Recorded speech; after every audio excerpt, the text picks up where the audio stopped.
तो हम फिर से जुड़ गए, है ना। रात में जो फ्री ऑफ कॉस्ट सेवा देने के लिए हम आए थे, समझ रहा है कि नहीं, एनसीईआरटी का बुक लेकर के, ठीक है। ये तुम्हारा जो मैथ है, इसमें हम बोले कि जो भी है हमसे सहयोग होगा हम करेंगे, क्लास 10th का इतना हम जरूर करेंगे, ठीक है।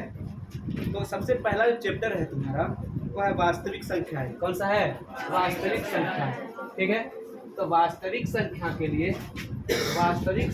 के लिए क्या करेंगे,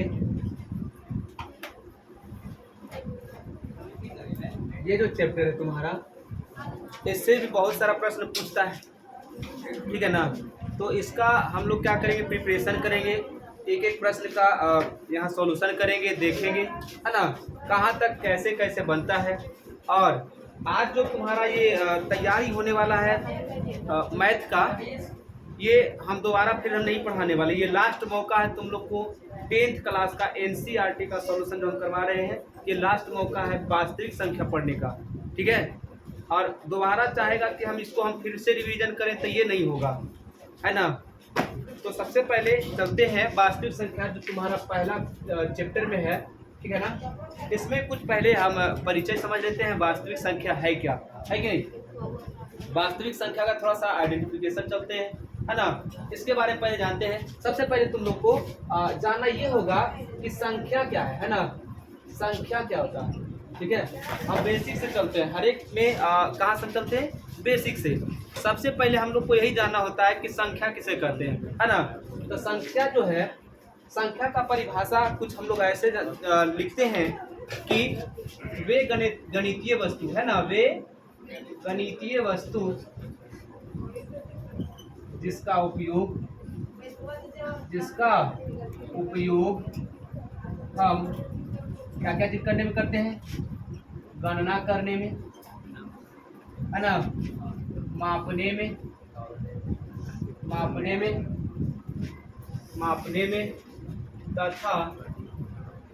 तथा नामकरण करने में, है ना, करते हैं उसे क्या कहते हैं, संख्या कहते हैं। इसे क्या कहते हैं, वह संख्या। अरे मतलब इसका उपयोग हम लोग क्या क्या करने में करते हैं, तो इसका उपयोग हम लोग करते हैं गणना करने में, और क्या चीज करने में, मापने में, और क्या करने में, नामकरण करने में, ठीक है। गणना करने में, मापने में और नामकरण करने में, ठीक है। नोट कोई मत करना अभी, ठीक। नोट करने के लिए हम समय देंगे, ठीक है ना। पहले हम लोग समझते जाएंगे, नोट करने का पूरा समय है, ठीक है ना। जैसे हम इधर आएंगे अपना नोट कर लेना, कोई दिक्कत नहीं, पूरा को पूरा छोड़ देंगे, ठीक। अभी हम लोग को समझना है ये संख्या के बारे में। हम लोग इतना सुनते हैं कि 10 है, 50 है, 1 लाख है, 5 लाख है, 1 करोड़ है, 10 करोड़ है, 2 मिलियन है ना, 20 मिलियन है, बहुत सारा चीज़ हम लोग संख्या के बारे में सुने। तो संख्या के पहले सबसे पहले हम लोग परिभाषा के बारे में जानेंगे, है कि नहीं। जब परिभाषा आ जाएगा संख्या हमारे हाथों में होगा, है कि नहीं। तो ये है कि वे गणितीय वस्तु, है ना, वे गणितीय वस्तु, रिप्लाई देना कोई टेंशन नहीं है ना। ये नहीं समझना कि यहाँ पे है तो कैसे हम बोले, कोई नहीं है ना। ये क्या है, ये भी कोई कहीं देखेगा, है कि नहीं। और चलते रहना, ये नहीं कि ऑनलाइन क्लास में तुरंत रिप्लाई नहीं आ सकता, आ सकता है ना, रिप्लाई भी आ सकता है, पूछ भी सकता है, कहीं के कोई डाउट नहीं होना चाहिए, ठीक है ना। तो वे गणितीय वस्तु जिसका उपयोग हम गणना करने में, मापने में तथा नामकरण करने में करते हैं, उसे क्या कहते हैं, संख्या कहते हैं। इसके कई रूप हैं, है ना, इसके बहुत सारे रूप हैं। जैसे, है ना, सबसे पहले हम लोग इस संख्या के प्रकार जानते हैं ना, संख्या के प्रकार, ठीक है, संख्या के प्रकार, ठीक। सबसे पहले हम लोग चलते हैं नेचुरल नंबर, प्राकृतिक संख्या। कैसा संख्या, प्राकृतिक संख्या। प्राकृतिक संख्या क्या होता है, प्राकृतिक संख्या, अरे प्राकृतिक संख्या। अब मान लीजिए किसी को हम कहेंगे गिनने के लिए, कहीं खड़ा होकर के गिनो यहाँ पे कितने बच्चे हैं, है ना, या तो तुम्हारे पास पैसा है उसको गिनो कितना पैसा है। तो कहाँ से स्टार्ट करते हैं, गिनती कहाँ से स्टार्ट करते हैं, 1 से ना। कहाँ से स्टार्ट करते हैं, 1 से। तो जो हम गिनती स्टार्ट करते हैं, है ना, जो हम गिनती स्टार्ट करते हैं, मतलब जहाँ से हम लोग गिनती स्टार्ट करते हैं, ये हमारा प्राकृतिक संख्या होता है। और संख्या होता है प्राकृतिक संख्या, यानी कि जो हम मतलब एक आसान सी भाषा में कहेंगे कि गिनती की संख्या को प्राकृत संख्या कहते हैं। गिनती की सभी संख्या को प्राकृत है ना, मतलब कि हम लोग आसान भाषा में कहेंगे गिनती की सभी संख्या को प्राकृत संख्या कहते हैं। क्या कहते हैं उसको? अरे गिनती की सभी संख्या को प्राकृत संख्या कहते हैं। प्राकृत संख्या कहते हैं। अरे अब ये हुआ, बात ये है कि हम लोग गिनती कहाँ से स्टार्ट करते हैं? गिनती हम लोग कहाँ से स्टार्ट करते हैं? एक से ना। गिनती कहाँ से स्टार्ट करते हैं? एक से। अन्यथा इसका उदाहरण जो होगा कहाँ से होगा? एक से 1 2 3 4 5 6 है ना, ये जहाँ तक जाए, है कि नहीं? ये बेसिक है। अगर आज नहीं समझ में आया, ये वाला बात अगर नहीं समझ में आया तो आगे का कोई भी मैथ तुम लोग से समझ में नहीं आएगा। ठीक है ना? ये बेसिक पॉइंट है। अगर ये नहीं समझ में आएगा तो दोबारा कभी कोई भी सब्जेक्ट, चाहे कोई भी क्वेश्चन समझ में नहीं आएगा। तो हम ये चाहेंगे कि इसको समझना बहुत ज़रूरी होता है, क्योंकि प्राकृत संख्या, पूर्ण संख्या, सम संख्या, विषम संख्या, भाज्य संख्या, अभाज्य संख्या, ये जो है वास्तविक संख्या का मेन टॉपिक है। अगर ये नहीं समझ में आएगा तो फिर वास्तविक संख्या समझना व्यर्थ हो जाएगा, हम लोग उसको पढ़ नहीं सकते हैं फिर, है कि नहीं? तो इस चैप्टर का नाम ही है वास्तविक संख्या, रियल नंबर। ठीक है ना?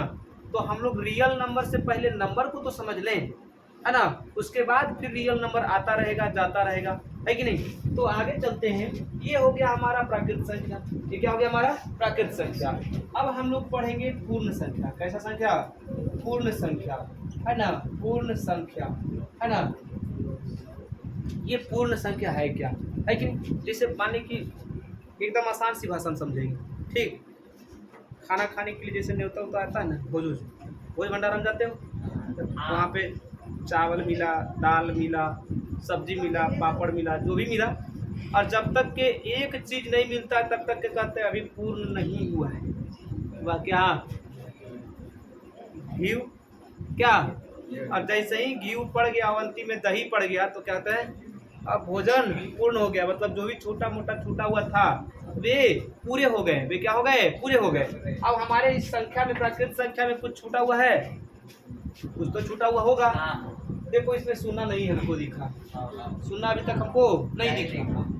तो वो शून्य कहाँ से हो? 10 जाएंगे तब डायरेक्ट शून्य पढ़ेंगे तो नहीं। उसके पहले क्या करेंगे? अगर हम शून्य लगा दें, उसके पहले हम क्या डालें? शून्य डालें, तो उसको हम पूर्ण संख्या कह सकते हैं। मतलब संख्या में जो भी बचा हुआ भाग था वह पूर्ण हो गया। क्या हो गया? पूर्ण। क्योंकि अभी तक शून्य हमको दिखाई नहीं दिया, अब शून्य भी हमको दिखाई दे दिया, तो ये क्या हो गया? पूर्ण। अरे कहते हैं गिनती के संख्या के आगे, गिनती के संख्या के आगे, है शून्य लगाने पर, है शून्य लगाने पर प्राप्त आंकड़ा कह देंगे या तो संख्या कह देंगे। ठीक, प्राप्त आंकड़ा क्या कहलाती है? पूर्ण संख्या कहलाती है। क्या कहलाती है? पूर्ण संख्या कहलाती है कि नहीं? अब जैसे मान लिया गिनती की संख्या क्या है, ठीक है, तब गिनती की संख्या है 1 2 3 4, तब इसको देखते हैं 0 1 2 3 4 5 6, है ना, ये सब चलता रहेगा जहाँ तक चल जाए। अब यहाँ से 10th क्लास में ऑब्जेक्टिव में प्रश्न पूछता है कि नहीं, कि क्या सभी प्राकृत संख्या पूर्ण संख्या हो सकती है? सभी प्राकृत संख्या पूर्ण संख्या हो सकती है?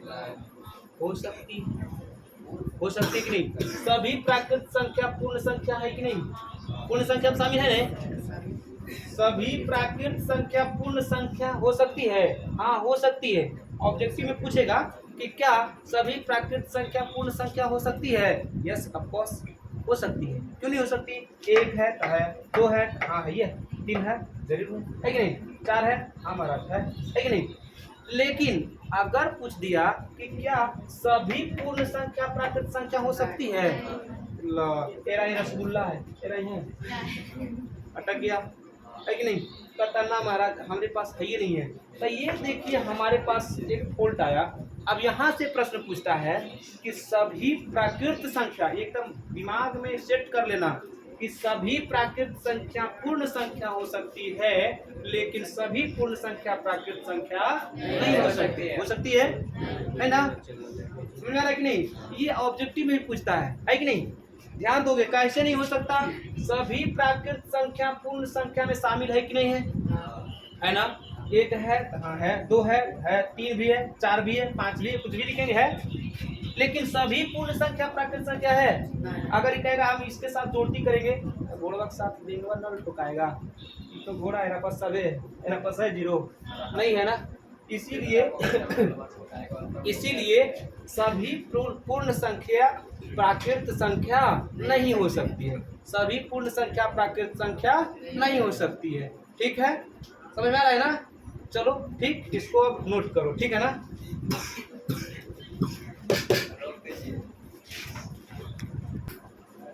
चलिए उतार लिए सब, है ना? अब नेक्स्ट जो है हमारा ये तीसरा नंबर है। हम लोग प्राकृत संख्या पढ़ गए, पूर्ण संख्या पढ़ गए, है कि नहीं? अभी जो है पढ़ेंगे सम संख्या। देखो कौन संख्या? सम संख्या। ठीक है, ये क्या होता है? तो हम जो संख्या पढ़े है कि नहीं, वो आप पढ़े 1 2 3 4 5 6 7 8 9, मतलब इस तरह से पढ़ते गए, है कि नहीं? ऐसे पढ़ते गए। ये हमारा प्राकृत संख्या है। क्या ये हमारा प्राकृत संख्या? लेकिन इस संख्या ने बैठ करके कमेटी बनाई, है ना? संख्या बैठ करके कमेटी बनाई, और कुछ संख्या जो है इसमें से ऐसे केसेस लाए जो बंटवारा का कगार पे आ गया, है ना? अब उसको क्या किया जाए? कुछ संख्या बैठा एक समूह में बैठ कर करके सिचुएशन, देखो इसको हम कहानी के तौर पर समझे, ठीक? सिचुएशन ऐसा हुआ कि संख्या का जितने भी पद हैं, है ना, संख्या का जितने भी पद हैं, मतलब एकजुटता होकर के रहना संभव नहीं समझा। कहा देख भाई हम लोग एक जैसा नहीं है, हम लोग एक जैसा नहीं है। देखिए हम कुछ अलग हैं। नहीं कहता ठीक है तुम अलग है, हम अपने अलग हैं। ये कहता हम अलग है ना? तो सब जो है अलग अलग नियम लागू कर दिया। ये कहता है हम दूर से नहीं कटेंगे, काहे कटेंगे, है ना? ये कहता है कि हम तो दूर से कटेंगे भैया, इसके लिए कुछ भी हो जाए, है ना? ये कहता है हम तो दूर से नहीं कटेंगे, ये कहता हम तो भैया कटेंगे, ये कहता हम नहीं कटेंगे, ये कहता कटेंगे, ये कहता नहीं कटेंगे, ये कहता कटेंगे, ये कहता नहीं कटेंगे, ये कहता कटेंगे। इस तरह से मतलब कैसे लाने लगे, झगड़ा पड़ गया, मारा मारी हो गया, बंटवारा का नौबत आ गया, है कि नहीं? कैसा नौबत आ गया? बंटवारा का। संख्या ने बंटवारा कर लिया। क्या कर लिया? बंटवारा कर लिया। कहा ठीक है भाई अब तो साथ में रहना नहीं है, एक काम करो कि जो करता है और जो नहीं करता है दोनों में अलग अलग हो जाते हैं। तो कहता ठीक है सबसे पहले चलते हैं जो नहीं करता उसमें, कहा कि जो नहीं करता वो पहले आ रहा है, ठीक कहता हम नहीं करते हैं, तो सबसे पहले उसी का नाम है, उसका नाम पड़ गया विषम। क्या नाम पड़ गया उसका? विषम संख्या। क्या नाम पड़ गया? ठीक है ना? विषम संख्या। देखो विषम संख्या अपना कहानी सुनाया कि चाहे कुछ भी हो जाए हम दूसरे नहीं कटेंगे, चाहे कुछ भी हो जाए हम दूसरे पूरा पूरा नहीं कटेंगे, कुछ भी हो जाए जो हम दूसरे पूरा पूरा जो कट गए तो फिर हमको सम बना देना, ठीक है? तो तुमको अलगे रखे। तो मतलब हमें इसको ऐसा परिभाषा करेंगे कि वे संख्या जो दो से, कितने से? दो से पूर्णतः विभाजित ना हो, पूर्णतः विभाजित ना हो, विषम संख्या कहलाती है। क्या कहलाती है? विषम संख्या कहलाती है।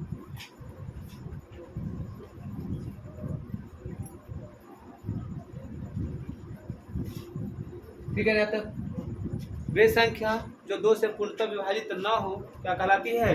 विषम संख्या, है कि नहीं? जैसे 1, 3, 5, 7, 9, 11, 13, 15, 17, ये सब ऐसी संख्या है जो 2 से पूर्णतः विभाजित नहीं होगी, है ना? ये सब ऐसी संख्या है जो 2 से पूर्णतः विभाजित नहीं होगी, है ना? और एक जो है ये बन गया सम संख्या। कैसा संख्या? सम संख्या। ठीक है ना? कैसी संख्या बन गया? सम संख्या। ठीक है। ये बोला कि ए लड़का क्या कर रहे हो? कर क्या रहे हो? सम संख्या।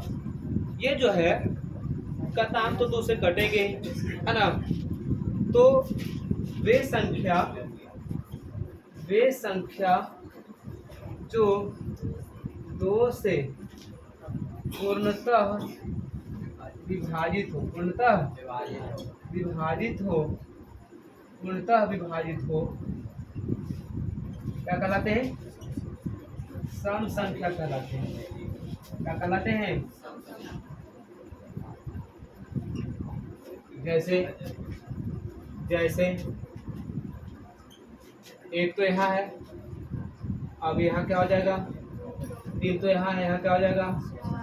यहाँ यह 8, 10, 12, 14, 16, 18, 20 इस तरह से। अब हम दोनों में कुछ अंतर मतलब रिलेशन देख रहे हैं।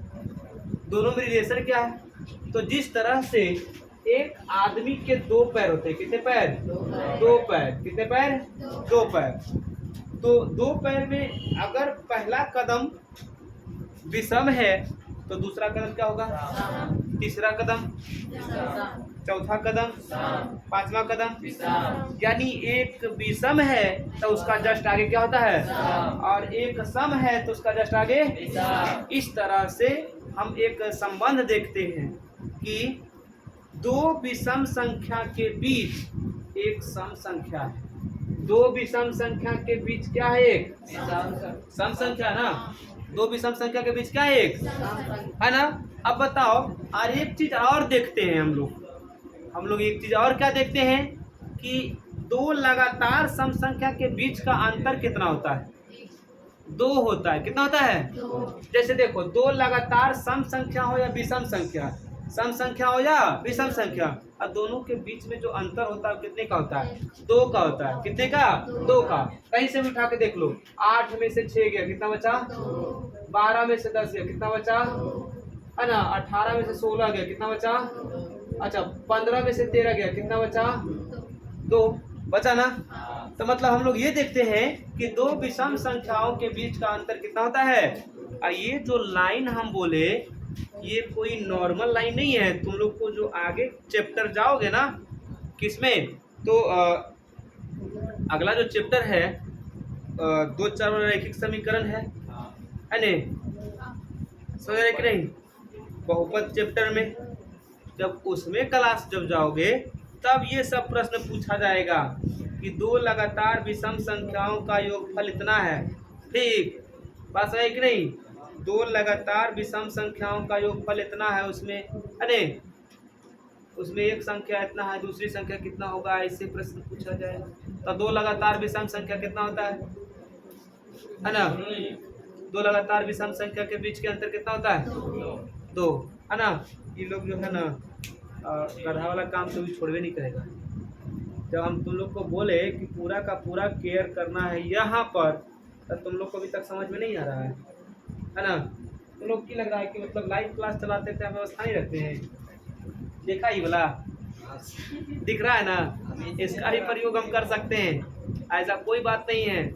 जब यह उठेगा ना तब फिर समझ में आ जाएगा, पूरा का पूरा दिमाग चालू हो जाएगा। जब हम बजाना स्टार्ट कर देंगे तब तुम लोग को हम बता रहे हैं कि पूरा के पूरा दिमाग यहाँ रखोगे और एनर्जी के साथ जब हम पूछे तो रिप्लाई भी आना चाहिए। और लाइव वाला तो जो भी है सो अपना करेंगे, है ना। लेकिन अगर तुम लोग ऑफलाइन में हो ठीक, तो तुम लोग का पूरा रिप्लाई आना चाहिए। समझ में आ रहा है कि नहीं? देख रहा है, लगता है ऐसा दृश्य देखवे नहीं किया है। देखो क्या, उसको देखना क्या है, और वो अपना काम कर रहा है, उसका काम है वो कर रहा है, तुम लोग उसको क्या देख रहे हो, है ना। तुम लोग इधर देखो और इधर का रिप्लाई करो बस, ठीक है ना। तो हम लोग यह देख रहे हैं कि दो सम संख्या के बीच का अंतर होता है 2 का। कितना का? 2 का। दो लगातार विषम संख्या का अंतर कितना होता है? 2 का, है ना। तो हम लोग सम संख्या देख लिए, विषम संख्या देख लिए। अच्छा बताओ, कोई ऐसा सम संख्या है जो 2 से कटता हो? जो 2 से मतलब ऐसा कोई विषम संख्या है जो 2 से कटता हो? कोई ऐसा विषम संख्या है जो 2 से कट रहा हो पूरा? दशमलव के बाद कुछ अंक के बाद कटेंगे, है ना। दशमलव के 1 अंक के बाद 2 अंक के बाद जो भी है, मतलब ऐसे 1 ही अंक के बाद कट जाते हैं, है ना। लेकिन और ऐसा कोई संख्या नहीं है जो 2 से पूरा कट सके, ठीक। और सम संख्या भी कोई ऐसा नहीं है जो 2 से पूरा नहीं कटे। अगर जो 2 से पूरा नहीं कटेंगे, पूर्णतः विभाजित नहीं होंगे, तब ये भी सम संख्या हो जाएंगे, सम संख्या नहीं, है ना। इसका कोई उम्मीद ही नहीं है, दूर दूर तक नजर नहीं आएगा ये, ठीक है ना। अब हम लोग समझेंगे ये अभाज्य संख्या और भाज्य संख्या क्या होता है, अरे क्या पढ़ेंगे अब? अभाज्य संख्या और भाज्य संख्या। तो सबसे पहले हम समझेंगे अभाज्य संख्या। कौन सी संख्या? अभाज्य संख्या। अब इतना बंटवारा जब संख्या का हो गया, इतना से भी संतुष्टि नहीं हुआ इस संख्या को, है ना। उससे भी कहता, देखिए हम लोग ऐसे भी नहीं रह सकते। कुछ एकरा में तो है ये है वो, लेकिन एकरा में कुछ इतने छुछुंदर है जो 2 के छोड़िए दीजिए ना, कि पुरुष नहीं करते हैं, है कि नहीं? बात बुझा है ना। एकरा में कुछ हमारे साथ ऐसे छुछुंदर भरे पड़े हैं जो 2 को तो छोड़िए दीजिए, केकरो से नहीं कट रहे हैं। तो उसको रखा गया अभाज्य संख्या की श्रेणी में। कहता खाली 1 से कटते हैं, हम अपने आप से कटते हैं, 2 और 3 और 4 और 5 तो भुलाइए जाइए, है ना। खाली 1 और अपने आप से कटते हैं, तो उसको एक अलग श्रेणी में रखा गया, जिस श्रेणी का नाम क्या पड़ गया? अभाज्य संख्या। क्या पड़ गया? अभाज्य संख्या। तो वे संख्या, है ना, वे संख्या जो, है ना, एक और स्वयं के अलावे, एक और स्वयं के अलावे किसी अन्य से विभाजित न हो, किसी अन्य से विभाजित न हो उसे अभाज्य संख्या कहते हैं। क्या कहते हैं उसको? अभाज्य संख्या कहते हैं, ठीक। अभाज्य संख्या कहते हैं। अब वैसा संख्या क्या क्या है ना, तो है कि नहीं। तो एक अभाज्य संख्या की श्रेणी में नहीं रखा जाता है ना। कहता है सर एक तो ये है, एक से कटता है और अपने आप से ही कट रहा है, लेकिन एक दूसरे श्रेणी में रखा जाता है, जिसको हम आगे भी बताएंगे, ठीक। और शून्य को और एक को कोई अभाज्य संख्या और भाज्य संख्या में रखा नहीं जाता है ना। तो इसको क्या रखा जाता है, इसको हम आगे बताएंगे। फिलहाल के लिए देखोगे कि यहाँ पे जैसे में 1 को छोड़ करके 2 एगो ऐसा मतलब संख्या है जिसमें मतलब अपवाद वाली बात आ रही है। ये सम संख्या होते हुए अभाज्य संख्या है, क्योंकि 2 एक और स्वयं के अलावे अपने किसी और से कटता है नहीं ना। ये एक ऐसा अपवादिक संख्या है जो एक और स्वयं के अलावे किसी अन्य से नहीं कटता है ना। तो इससे बहुत सारा क्वेश्चन घुमा के पूछता है ना, कि 2 कैसी संख्या है? कैसी संख्या है? अभाज्य संख्या। कैसी संख्या?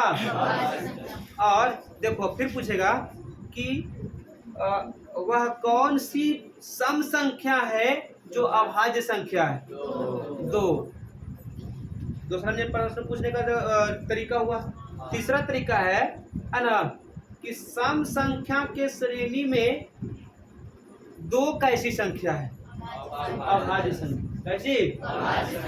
और सबसे छोटी अभाज्य संख्या कौन है? तो 2। ये 3-4 तरीके से पूछने का इसको तरीका है ना? ये क्वेश्चन पूछने का तरीका कितने तरीका का है? 4 तरीके से। 2 एक ऐसी संख्या है जो सम होते हुए अभाज्य है। बताओ ये सम संख्या है क्या? यह अभाज्य है? नहीं है ना? यह सम संख्या क्या यह अभाज्य है? कहता नहीं सर, ये कैसे होगा? ये तो 1 से भी कटता है, 2 से भी कटता है, 3 से भी कटता है और अपने आप से भी कटता है। 1 और स्वयं के अलावे 2 और 3 दोनों से कट रहा है, ये कहाँ से अभाज्य संख्या होगा? अरे लेकिन 2 एक ऐसी संख्या है जो भाज्य होते हुए, ये सम संख्या होते हुए अभाज्य संख्या के समूह में आ गया है कि नहीं?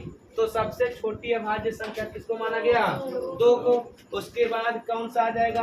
3, फिर 5, 7, अच्छा 8 होगा, 8, 9 नहीं होगा ना, क्योंकि 9 1 और 3 और स्वयं है नहीं, तो 1 और स्वयं के अलावा एक और संख्या जो 3 से कटता है, ठीक, तो 9 भी नहीं होगा, 10 नहीं, 11 हाँ होगा, 12 नहीं होगा, 13, 14, 15, 16, 17, 18, 19, 20, 21, 22, 23 है ना? चलिए 27 होगा। कौन बोला?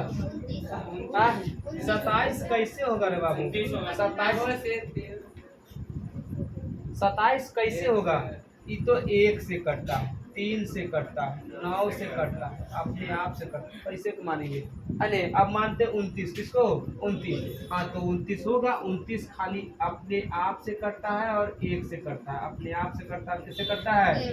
इसके अलावे किसी अन्य से नहीं कटता है ना? चलिए इसका भी डिटेल्स हो गया, अच्छी बात है ना? अब तो हम पूछने का तरीका बता दिए, ठीक। ऑब्जेक्टिव में पूछने का तरीका ये भी है कि वह कौन से छोटी संख्या है जो अभाज्य है ना? वह छोटी संख्या बताइए जो अभाज्य है, तो क्या होगा? 2। अब वह सम संख्या बताइए, विषम ये सम संख्या बताइए जो अभाज्य है ना? यही 2 एक ऐसी अभाज्य संख्या है जो सम संख्या है, बाकी के कोई सम संख्या ऐसा नहीं है जो अभाज्य संख्या हो। होगा कोई ऐसा है ना? अगर होगा तो फिर मैथ के करवट फेर लेगा, है कि नहीं? तो हम अगला चलेंगे भाज्य संख्या। कौन सा संख्या? भाज्य संख्या, ठीक। भाज्य संख्या क्या होता है ना? ये भाज्य संख्या तो जो 1 और स्वयं के अलावे किसी अन्य से न कटे हुए अभाज्य संख्या, जिसको कट जाएगा तो भाज्य संख्या। कौन संख्या है ना? तो वे संख्या जो 1 और स्वयं के अलावे, 1 और स्वयं के अलावे है ना किसी अन्य से भी विभाजित हो जाए, है ना? अन्य से भी पूर्णतः विभाजित हो, उसे भाज्य संख्या कहते हैं। क्या कहते हैं उसको? भाज्य संख्या कहते हैं, है ना? भाज्य संख्या कहते हैं। जैसे है ना, एग्जाम्पल 1 तो नहीं होगा, 2 होगा, 2 होगा नहीं होगा, 3, 4, 5, 6, 7, 8, 9, 10, 11, 12, 13, 14, 15, ठीक है? ये है भाज्य संख्या जो 1 और स्वयं के अलावे किसी और से भी कट जाते हैं, है ना? 1 और स्वयं के अलावे किसी और से भी कट जाते हैं, है ना? लड़का, ठीक है ना? तो अभी हम समझे विषम संख्या, सम संख्या, अभाज्य संख्या, भाज्य संख्या, सबको समझ में आ गया? चलो इसको उतार लो। देखो बात ये है कि हम लोग संख्या पढ़ लिए, प्राकृत संख्या पढ़ लिए, पूर्ण संख्या पढ़ लिए, सम संख्या पढ़ लिए, विषम संख्या पढ़ लिए, अभाज्य संख्या पढ़ लिए, भाज्य संख्या पढ़ लिए। अब है सह अभाज्य क्या है? ये बहुत ही जटिल बन जाता है जब इसको समझ में नहीं आता है नहीं। सहअभाज्य क्या होता है, बहुत जटिल बन जाता है क्लास 10th वाले के लिए, बहुत जटिल हो जाता है। कहता है सहअभाज्य ये क्या होता है नहीं। तो दो लगातार अभाज्य संख्या को कहते हैं सहअभाज्य, क्या कहते हैं है नहीं। दो लगातार अभाज्य संख्या को सहअभाज्य कहा जाता है। और इसको हम लिखते हैं कैसे है ने, इसको हम लिखते हैं कुछ इस तरह से, जैसे है ने 2 3 2 3 दो अभाज्य संख्या है, दो अभाज्य संख्या है, 3 भी है तो 2 3 सहअभाज्य हो गया। दोनों लगातार भी है। अच्छा 3 5 3 5 ये भी होगा, दो लगातार है। 5 7 ये भी होगा। अच्छा 7 8 होगा। 7 8 लिखेंगे, क्या दिक्कत है बताओ ना, 7 और 8 लिख दिए, कोई दिक्कत है? क्योंकि 7 तो अभाज्य है भैया, लेकिन 8 कहाँ है? 8 तो अभाज्य है ही नहीं, तो 7 के बाद क्या हो जाएगा? 11 क्या हो जाएगा है ना। उसके बाद इसको कहते हैं सहअभाज्य। क्या कहते हैं इसको? कोई दिक्कत, कोई डाउट है? चले अब जो है अभाज्य संख्या समझ में आया। परिमेय संख्या जानते हैं, क्या जानते हो? परिमेय संख्या, जो कि तुम लोग का ये जो चैप्टर का प्रमुख आधार है ने। परिमेय संख्या वे संख्या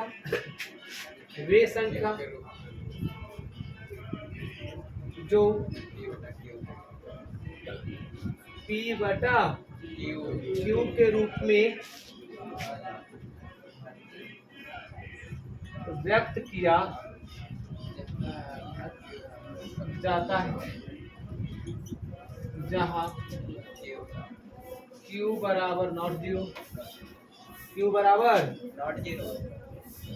अब एक बात बताओ, इसका चिन्ह का मतलब समझाता है ना, बराबर नहीं, बराबर है ना। मतलब अगर ये 0 हो जाएगा तो फिर पूरे को समेट देगा ही है ना। जो अपरिभाषित हो जाएगा मतलब ये पूरे को शून्य कर देगा, P बटा Q के रूप में तो रहेगा नहीं है ना। पूरे को क्या कर देगा? शून्य कर देगा। और शून्य एक परिमेय संख्या, शून्य क्या एक परिमेय संख्या। जब पूरे को शून्य कर देगा तो शून्य क्या हो गया? परिमेय संख्या है ना। ये शून्य जहाँ मतलब P बटा Q, जहाँ Q अगर 0 हो जाएगा तो ये अपरिभाषित हो जाता है। क्या होता है? अपरिभाषित है कि नहीं? क्या हो जाता है? कोई भी संख्या में 0 से भाग देंगे, इसका कोई डिफिनीशन नहीं है ना। तो यहाँ पे अगर 0 हो जाएगा ये Q, तो ये इसका कोई कहीं लिखित नहीं है, यह अपरिभाषित हो जाता है। इसीलिए Q का मान क्या आता है? 0। जहाँ Q = नॉट 0 है ना, क्या कहलाएंगे? परिमेय संख्या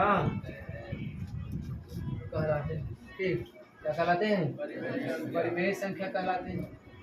ठीक, जैसे 5 परिमेय संख्या, 5 क्या है?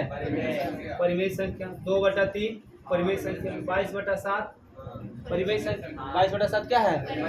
परिमेय संख्या है ना। 7 क्या है? परिमेय संख्या। ठीक है ना। अच्छा बताओ एक परिमेय संख्या √3 बटा 5√3 परिमेय संख्या क्या है? ये खत्म हुई बटा 5 है ना, तो है कि नहीं। अच्छा √8 बटा √2 परिमेय संख्या क्या है? ये कैसे है वो हम डिफिनीशन में पढ़ाएंगे, तो है तो ही जान लो कि यह है। ठीक कि बतला भी दे। जैसे इसको हम तोड़ेंगे, 4 गुने 2 बटा √2, 4 का वर्गमूल 2, 2√2 बटा √2, √2 से √2 खत्म, बचा कुछ? परिमेय संख्या हुआ। चलते तो इसको हम परिमेय संख्या कहते हैं। क्या कहते हैं इसको? परिमेय संख्या। और एक आ जाता है अपरिमेय संख्या। अच्छा ये तो हम क्या नंबर पर टॉपिक थे? 7वां नंबर। और ये अभी 9वां नंबर में है। अपरिमेय संख्या, अपरिमेय, ठीक। वे संख्या जो p बटा q के रूप में ना हो, p बटा q के रूप में ना हो, यानी जहाँ q is equal to not 0, है ना, क्या कहलाएंगे? अपरिमेय कहलाएंगे, अपरिमेय संख्या कहलाएंगे।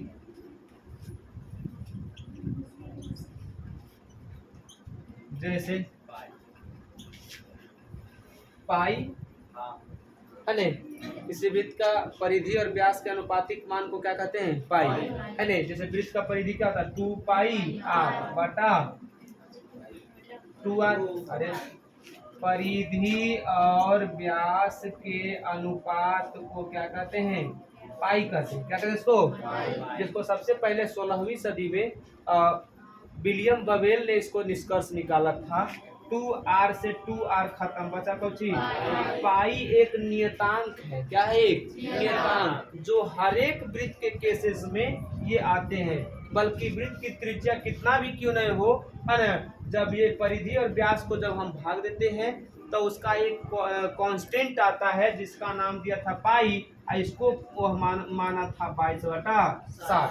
क्या माना था? 22/7। यदि 22/7 है तो ये p बटा q के रूप में है, ये फॉलो कर रहा है परिमेय संख्या को, तो इसको परिमेय संख्या कहा गया। और ये पाई जो है इसको अपरिमेय संख्या कहा गया। क्या कहा गया? अपरिमेय। ठीक, तो याद रखना 22/7 को परिमेय संख्या कहा गया और पाई को क्या कहा गया? अपरिमेय संख्या कहा गया। क्योंकि पाई का जो मान होता है ना, शुद्ध मान, वह होता है 3.143253, ये कभी पूरा कटता नहीं है ना। अतः यह क्या है? अपरिमेय संख्या। क्या है ये? अपरिमेय संख्या। तब पाई कैसी संख्या है? ये ऑब्जेक्टिव में पूछता है क्लास 10th का। पाई कैसी संख्या है? अपरिमेय संख्या। ठीक है ना? पाई कैसी संख्या? अपरिमेय संख्या। ठीक। अब देखेंगे 2.222, ये भी अपरिमेय संख्या है ना। √5 + 2, ये भी अपरिमेय संख्या है ना। √3 क्या हो जाएगा? अपरिमेय संख्या। ये बहुत सारे हैं जो अपरिमेय संख्या, ये सब क्या है? अपरिमेय संख्या। ये क्या है? अपरिमेय संख्या। अब एक आता है पूर्णांक संख्या। कौन सी संख्या? पूर्णांक संख्या। ठीक, कैसी संख्या? पूर्णांक संख्या। ये क्या होता है? तो कुछ संख्या ऋणात्मक होते हैं और कुछ संख्या क्या होते हैं? धनात्मक। ऋणात्मक संख्या होते हैं और धनात्मक संख्या होते हैं। अरे ऋणात्मक संख्या भी होते हैं और क्या होते हैं? धनात्मक संख्या। तो ऋणात्मक संख्या और धनात्मक संख्या के समूह को पूर्णांक संख्या कहते हैं। याद रखना। अरे क्या कहते हैं इसको? ऋणात्मक संख्या और धनात्मक संख्या के समूह को क्या कहते हैं? पूर्णांक संख्या कहते हैं। क्या कहते हैं इसको? पूर्णांक संख्या का ये भी वो कैसे जाएगा, है नहीं, कि कोई संख्या ऋणात्मक है सर तो उसको किस श्रेणी में रखा जाएगा, है नहीं? -3, -2/4, -5/3, -1, -8, है नहीं? तो उसको क्या कहेंगे? तो उसको कह देंगे सर पूर्णांक संख्या, है नहीं? पूर्णांक संख्या कहते हैं, है ना। क्या कहते हैं इसको? पूर्णांक संख्या। जैसे माइनस, है नहीं, -2/3 पूर्णांक संख्या, 1/2 भी पूर्णांक संख्या, ठीक, धनात्मक है। -5 भी पूर्णांक संख्या है, 4.3/2 भी पूर्णांक संख्या है, -2.1/2 भी क्या है? पूर्णांक संख्या। इस तरह से बहुत सारे संख्या जो है, जो क्या है? पूर्णांक संख्या। ठीक है, कोई है कि नहीं? यहाँ तक कोई दिक्कत? जल्दी सोचो, उतारो।